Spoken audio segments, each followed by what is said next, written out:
কখনো কখনো অন্ধকারের সাথে লড়াই করার জন্য আমরা প্রদীপ জ্বালাই। এতে প্রথমে সলতে রাখি, তারপর তেল ঢালি, তারপর আগুন জ্বেলে এটা প্রজ্বলিত করি। তারপর একটা সময় আসে যখন এই প্রদীপ নিভে যায়। কারণটা কি? কারণ কি এটা যে প্রদীপের প্রকাশমান হওয়ার ক্ষমতা সমাপ্ত হয়েছে? না, এই যে আগুন আমরা দেখতে পাচ্ছি, এই আগুনের জন্য যে শক্তির প্রয়োজন হয় তা আসে এই তেল থেকে।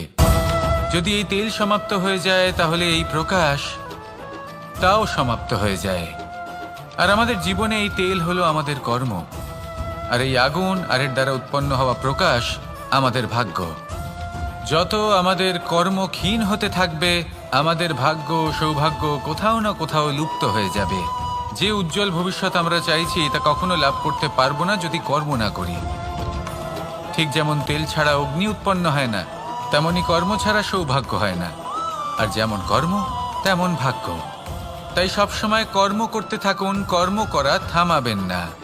আর আমার সাথে ভালোবেসে বলুন, রাধা রাধা। জীবনে তিনটি বিষয় আছে, তিনটি বস্তু আছে, তারা যেন আপনাকে কখনো বশে না করে নিতে পারে। প্রথম হলো ধন। ধন যতক্ষণ আপনি ব্যবহার করতে থাকেন, যতক্ষণ তা আপনার কাজে আসছে, ততক্ষণ ঠিক আছে, এই ধন আপনার কাছে অমৃত।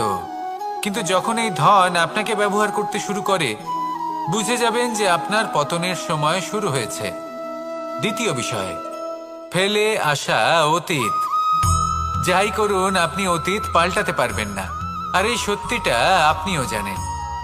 কিন্তু তাও এর বশবর্তী আমরা হয়ে পড়ি। আর যখন তাই হয়, তখন এই সংসারে আমরা যেখানেই যাই না কেন, যত বড়ই সুখ লাভ করি না কেন, সেই সব আমাদের কাছে তিক্ত বলে মনে হয়।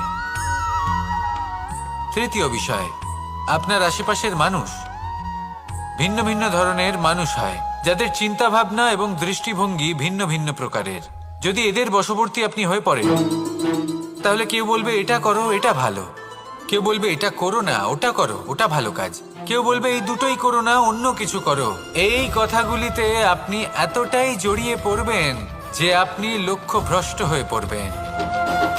তাই এই তিন বিষয় থেকে সাবধানে থাকবেন। যদি কোনো কিছু বশ করতে হয়, তাহলে আপনাকে বশ করতে হবে আপনার আজকে, নিজের বর্তমানকে। এটা খুব প্রয়োজনীয়।